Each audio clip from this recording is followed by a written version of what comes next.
Son of God, share my mind, and you don't die. This is the season 4, the episode 60 in the series How to Manifest Immortality.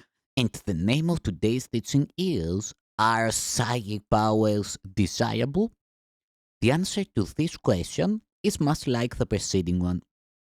There are, of course, no unnatural powers, and it is obviously merely an appeal to magic to make up a power that does not exist. It is equally obvious, however, that each individual has many abilities of which he is unaware. As his awareness increases, he may well develop abilities that seem quite startling to him. Yet nothing he can do can compare, even in the slightest, with the glorious surprise of remembering who he is. Let all his learning and all his efforts be directed towards this one great final surprise, and he will not be content to be delayed by the little ones that may come to him on the way. Certainly, there are many psychic powers that are clearly in line with this cause. Communication is not limited to the small range of channels the world recognizes. If it were, there would be little point in trying to reach salvation, to teach salvation. It would be impossible to do so. The limits the world places on communication are the chief barriers to direct experience of the Holy Spirit, whose presence is always there and whose voice is available but to the hearing. These limits are placed out of fear, for without them, the walls that surrounds all the separate places of the world would fall at the holy sound of his voice. Who transcends these limits in any way is merely becoming more natural. He is doing nothing special, and there is no magic in his accomplishments. The seeming new abilities that may be gathered on the way can be very helpful, given to the Holy Spirit, and used under his direction. They are valuable teaching aids. To this, the question of how they arise is irrelevant. The only important consideration is how they are used. Taking them as ends in themselves, no matter how this is done, will delay progress. Nor does their value lie in proving anything. Achievements from the past, uh, unusual attunement with the unseen, or special favors from God. God gives no special favors, and no one has any powers that are not available to everyone. Only by tricks of magic are special powers demonstrated.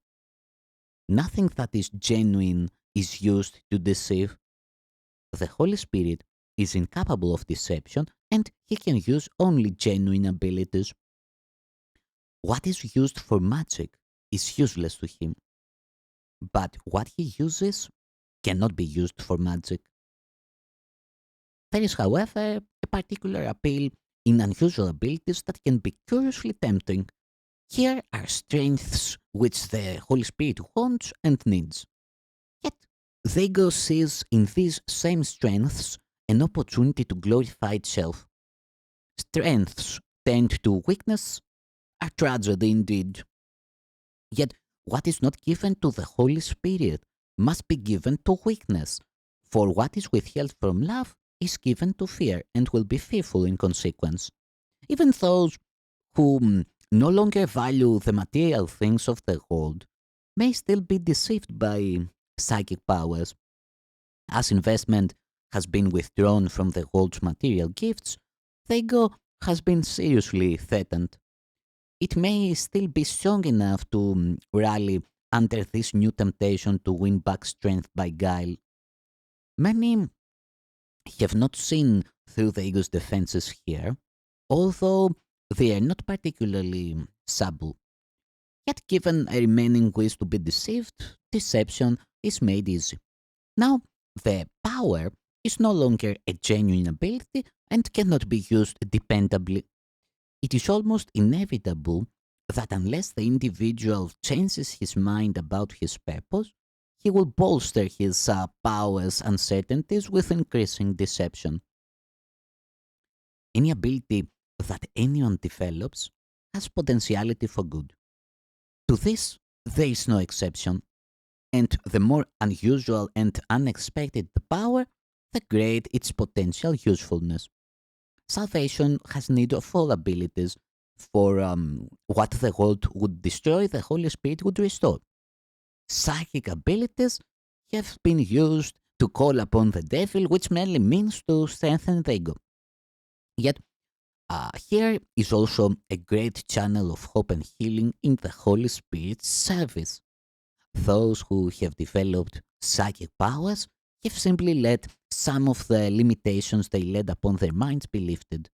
It can be but further limitations they lay upon themselves if they utilize their increased freedom for greater imprisonment.